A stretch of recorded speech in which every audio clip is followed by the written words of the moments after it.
Corren precisamente buenos tiempos para la justicia en Canarias y tampoco más allá de las islas. La lentitud de los procedimientos, la incursión de la política en la judicatura o de la judicatura en la política y hasta el otro día un largo conflicto laboral del cuerpo de letrados por realizar funciones por las que no cobraban o no cobran, están creando tensiones en el sector con las consiguientes consecuencias para lo que realmente importa, que es para la ciudadanía.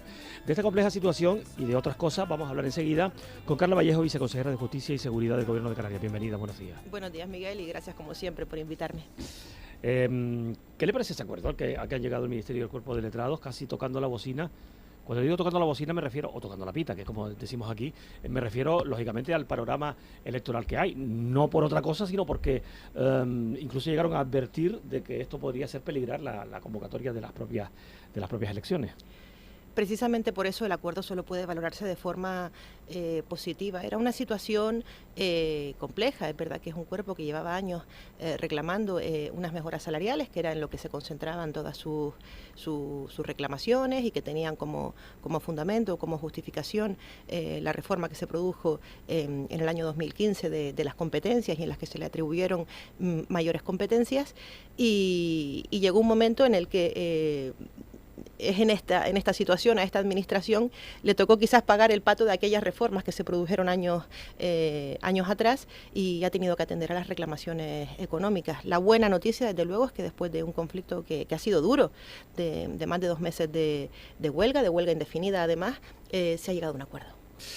Bueno, usted es jueza, hasta hace 4 años estaba ejerciendo esas funciones, no 4 años, un poquito menos de 4 años, esas funciones. ¿Usted era consciente de esa carga de trabajo que se viene produciendo? Porque ellos dicen, es que llevamos prácticamente 20 años haciendo cosas por las que no se nos terminaban de reconocer.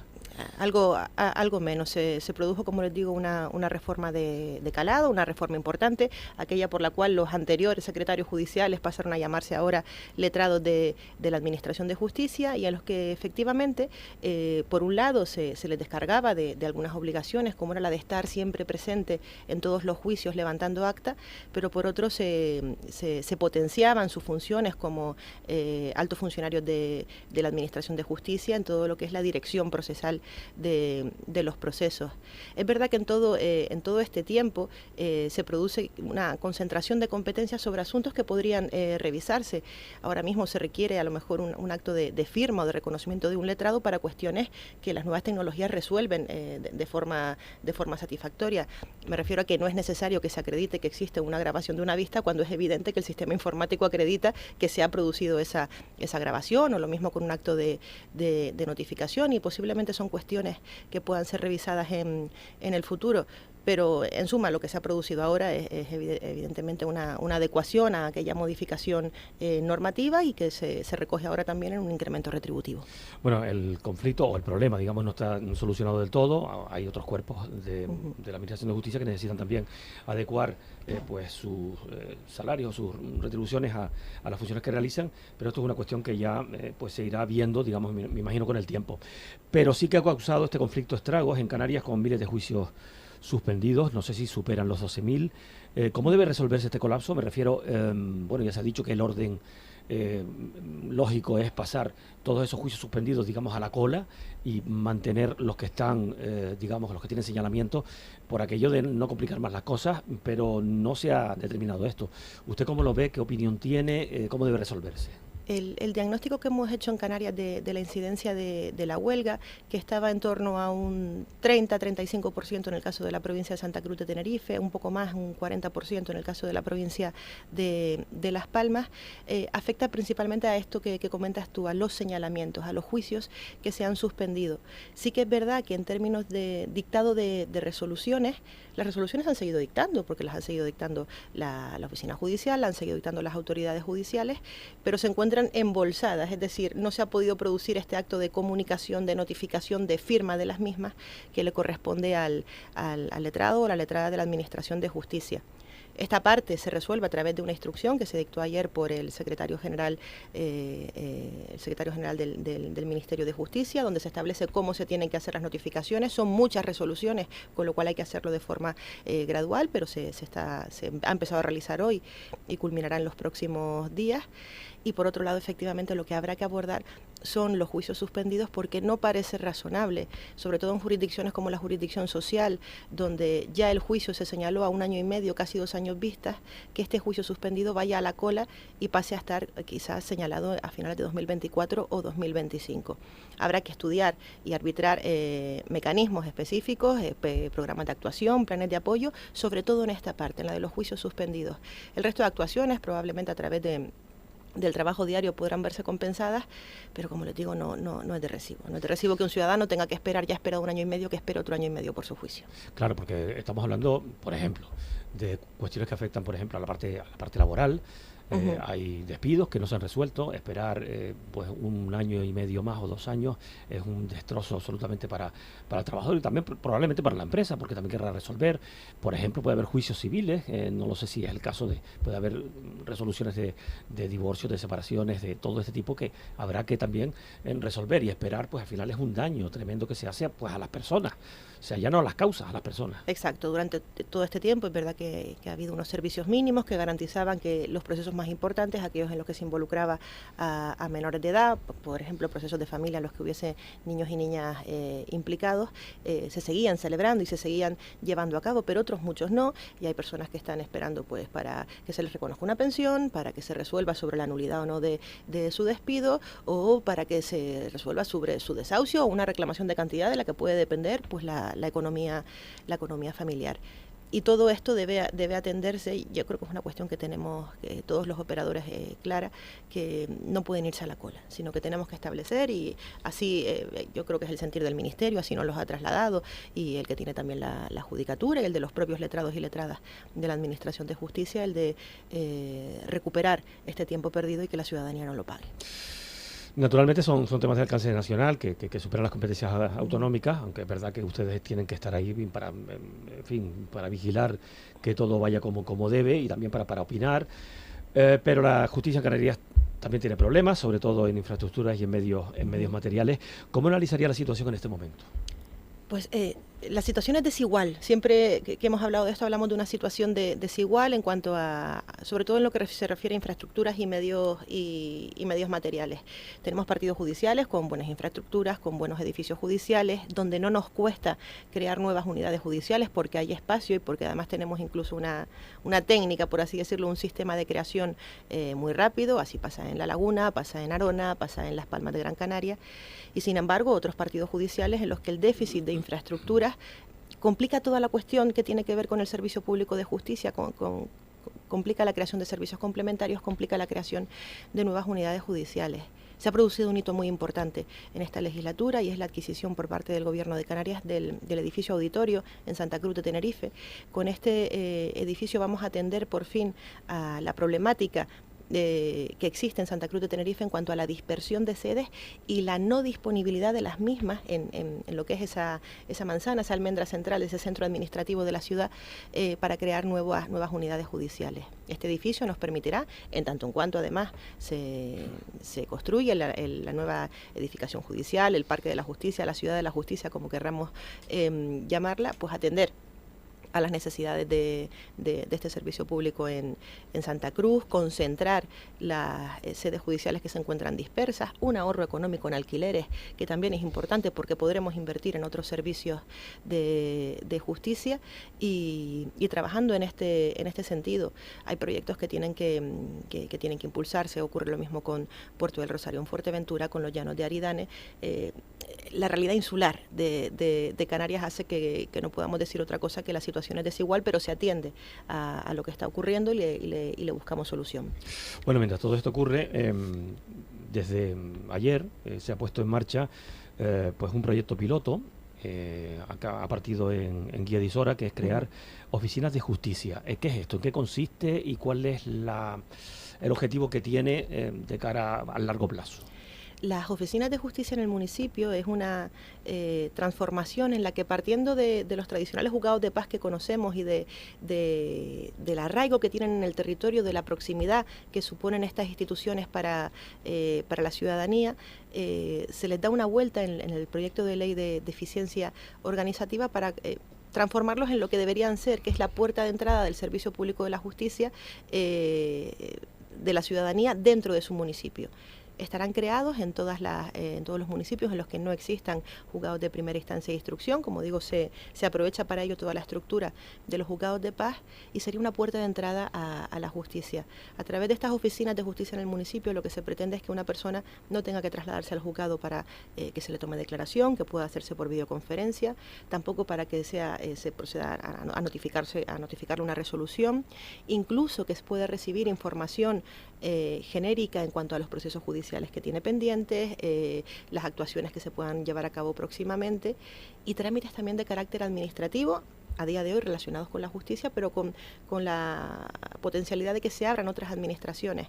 Me refiero a trámites con las gerencias territoriales de justicia, certificados de antecedentes penales, obtención de apostillas y al final es acercar a los municipios pues el sistema de justicia sin que sea necesario ese traslado a lo que es la sede principal o la sede física.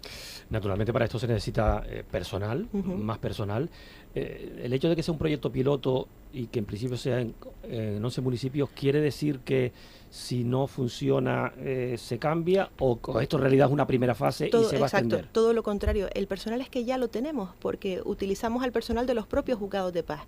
En nuestro caso, en Canarias, más o menos la mitad de los juzgados de paz están dotados con personal propio de justicia de nuestro centro directivo en todos aquellos municipios de más de 7.000 habitantes y en el resto de los casos es un personal idóneo que pone el ayuntamiento y que ya existe.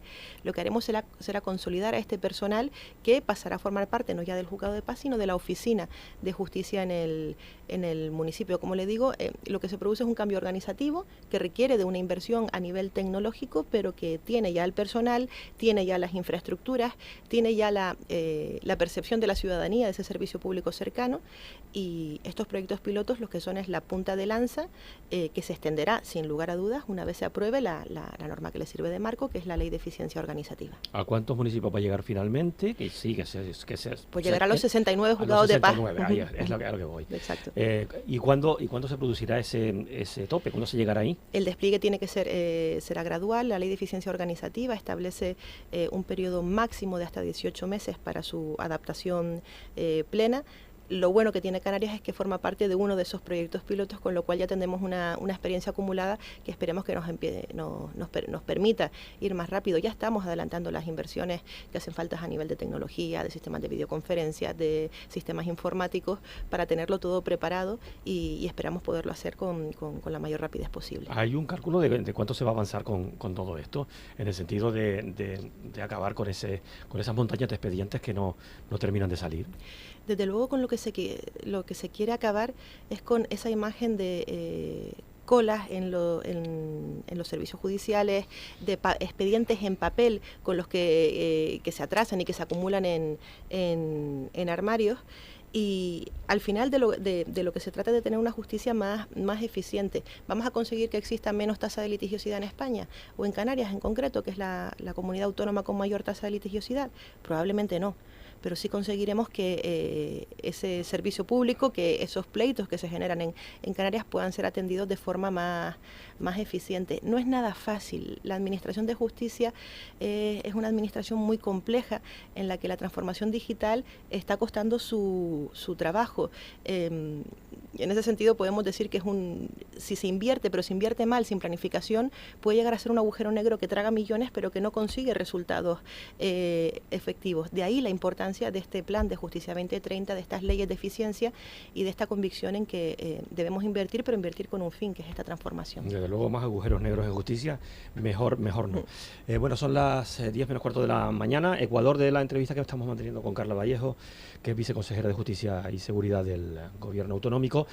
Vamos a volver a mirar a Madrid. ¿Qué le parece la amenaza, que ha quedado en eso de momento, de rebelión de los magistrados progresistas en el bloqueado Consejo General del Poder Judicial? Yo creo que es que la situación que se está produciendo en el Consejo General del Poder Judicial es altamente preocupante y les resta legitimidad en el ejercicio de unas funciones que son trascendentes, que tienen que ver con el gobierno de del Poder Judicial, no con el ejercicio de la función jurisdiccional, y esto siempre hay que precisarlo. El ejercicio de la función jurisdiccional se ejerce en cada juzgado, por cada juez, por cada jueza, y ese se lleva a cabo con normalidad porque llueva, truene o nieve, la carrera judicial acude todos los días a su puesto de trabajo a hacer lo que le corresponde. Para que la gente lo entienda, es algo así como un gobierno nacional en funciones. La organización, efectivamente. Y el resto de los, en fin, de los ministerios, los funcionarios y las comunidades autónomas, por supuesto, funcionan con normalidad pese a que no haya un gobierno. Y ha ocurrido esas cosas. Exacto. Lo que pasa es que en este caso llevamos demasiados años quizás. Y genera problemas muy importantes porque este gobierno en funciones no puede cubrir vacantes judiciales que tienen mucha relevancia: Tribunal Supremo, Tribunales Superiores de Justicia, Presidencia de las audiencias provinciales. Lo cual es lógico, porque cuando ya se encuentra uno en una posición de en funciones y su composición no responde a la que debería ser producto del consenso parlamentario, no pueden ejercitar esas funciones de tremenda importancia, como si aquí no hubiese pasado nada. La posibilidad de que todos los miembros del Consejo General del Poder Judicial, o una gran parte de ellos, dimitan para provocar la falta de quórum y con ello forzar la renovación, de entrada me parece un gesto valiente. Entiendo que complejo, me parece un gesto valiente que se podría valorar. Les compete a ellos, pero... ¿Y es legal eso? Es decir, ¿se podría encontrar con un revés del propio sistema judicial diciéndole, ustedes no pueden hacer eso? ¿Es legal mantenerse en esta situación 4 años cuando deberían haberse renovado? Es inconstitucional. El debate, exacto, entonces el debate sobre la corrección o no de esa dimisión, teniendo en cuenta estas actuales circunstancias, que no estamos hablando de un abandono de destino cuando se encuentra en pleno ejercicio de sus facultades, sino cuando ya han transcurrido 4 años desde la caducidad del mandato. Creo que, si me preguntan mi opinión personal, y es solo mi opinión personal, creo que ha sido un exceso verbal hablar en este caso de posibles ilegalidades. A punto de agotarse la legislatura, yo decía antes que había sido un amago, al final se había reconducido, digamos, la situación, pero si ocurriese, ¿qué consecuencias puede tener esto para el cuerpo de justicia? El hecho de que el Consejo General del Poder Judicial se quede definitivamente inoperativo. No, en ese caso tendría que provocarse su inmediata renovación.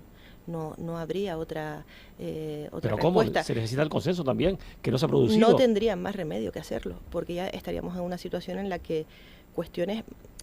El Consejo General del Poder Judicial se ocupa de cuestiones también muy ordinarias que tienen que ver con el funcionamiento diario de los órganos judiciales, con el nombramiento de refuerzos, con la concesión de licencias o permisos de la carrera judicial, con el régimen disciplinario. Estaríamos hablando de una situación muy complicada que solo podría resolverse acudiendo a su renovación, evidentemente. La justicia europea ha sido tibia con este asunto, en el sentido de, bueno, pónganse de acuerdo, es que si no se ponen de acuerdo, pues tienen que ponerse de acuerdo las dos partes, es decir, 50-50. Yo tampoco soy partidaria de que cada vez que tengamos un problema nos pongamos a mirar a Europa y a que Europa nos diga lo que tenemos que hacer. Y Europa, si se dan cuenta, tampoco es muy partidaria de eso, y por eso siempre nos contesta con una de cal y una de arena, o con una respuesta tibia, o con estas respuestas tan diplomáticas que uno no sabe exactamente si está a favor o en contra. Que la situación es preocupante es evidente, que lo saben en Europa también es evidente.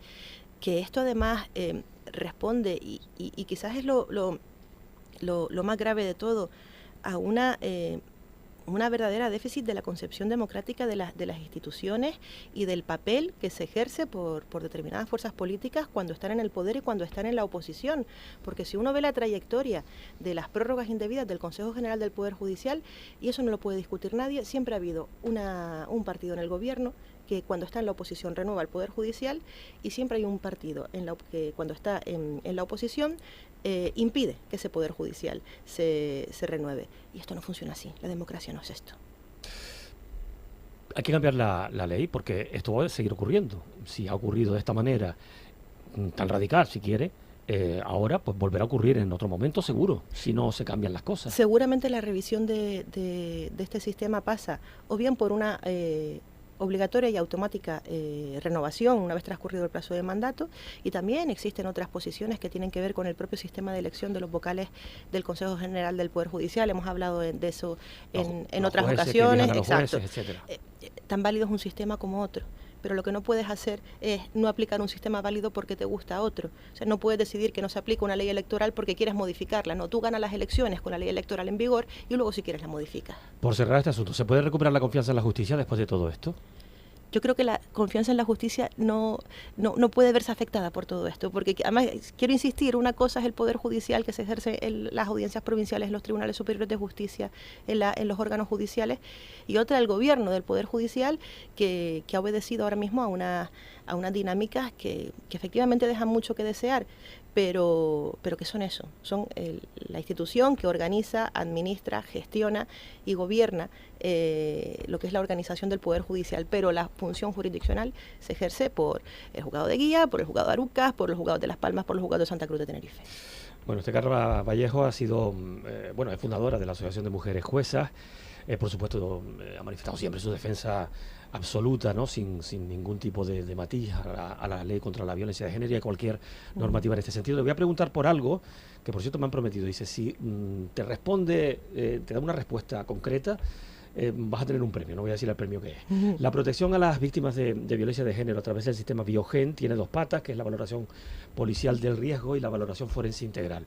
Esta última depende de justicia, una competencia que está transferida a Canarias del Ministerio. Hay obligación en la ley de que se creen unidades de valoración, pero a día de hoy no están y no hay medios suficientes. ¿Cómo está este tema y qué previsión existe? Pues este tema está efectivamente en una previsión que ya existe de reforma de las relaciones de puestos de trabajo de los institutos de medicina legal para dotar de medios a estas instituciones. La reforma está propuesta y tiene que ser tramitada. Es cierto que lo ideal hubiese sido que lo hubiésemos podido hacer en esta legislatura. No ha sido posible, aparte de por el devenir de la legislatura en sí, lo compleja que ha sido. Teníamos por delante un reto importantísimo que tenía que ver con la cuestión de la estabilización de todos los funcionarios públicos, que eso prácticamente ha comido todo el trabajo que tenía que ver con la mejora de la gestión de personal en la administración pública. Pero es una prioridad, y es una prioridad que tiene que estar con la que estamos trabajando y que espero que esté en los primeros meses de la siguiente legislatura. ¿Le gustaría estar, por cierto, en el mismo sitio en el que está ahora, en los primeros meses de la legislatura? No pienso en eso, no pienso, intento pasar el día. Lo típico, ¿no? Intentamos llegar a final de mes. Exacto. No pierdo la oportunidad de preguntarle por otro de sus cometidos, la recuperación de la memoria histórica en Canarias. ¿Qué actuaciones se están haciendo ahora mismo? Me gusta repasar esto siempre que usted viene porque sé que le importa mucho y tiene que importarnos mucho a todos, ¿no? Nos tiene que importar a todos porque es una cuestión de calidad democrática. Estamos muy contentos en este sentido y quiero aprovechar para agradecer la implicación y el trabajo que han tenido los miembros de la Comisión Técnica de Memoria Histórica, pero muy en particular de los representantes de las asociaciones memorialistas. Hemos aprobado la estrategia de memoria histórica de Canarias. Esta estrategia es el plan de acción que durante 2 años nos rige, nos obliga y nos compele a acciones concretas, muchas de las cuales ya hemos iniciado durante esta legislatura. Había mucho trabajo por hacer porque teníamos una ley aprobada en el año 18 que no había tenido ningún tipo de traslación real, de aplicación práctica, y nos pusimos a hacerlo todo a la vez, al desarrollo de la estrategia, pero a la vez al desarrollo de acciones concretas. Durante esta legislatura se ha constituido la comisión técnica, se ha reunido en más de 5 ocasiones, se ha aprobado el protocolo de exhumación de fosas, se ha actualizado el mapa de fosas de Canarias, también hemos actualizado el registro de víctimas de asesinados y desaparecidos. Se ha aprobado un trabajo muy importante realizado por la Consejería de Educación y en particular por Juan Márquez y Nona Pereira, el catálogo de elementos y vestigios franquistas correspondiente a Santa Cruz de Tenerife, y se sigue trabajando en el resto de comunidades de municipios de Canarias. Y estamos haciendo estudios de investigación de localización de fosas en Fuencaliente, en Tenerife. Se trabaja coordinadamente y en muy buena comunicación con el Cabildo de Gran Canaria para la cima de Ginamar. Se están llevando a cabo cosas, pero es que es una obligación. Exhumar todas las fosas en las que sea esto técnicamente posible, cuestión compleja en Canarias, es una obligación que tenemos que tener hecha, realizada en los próximos 2 años.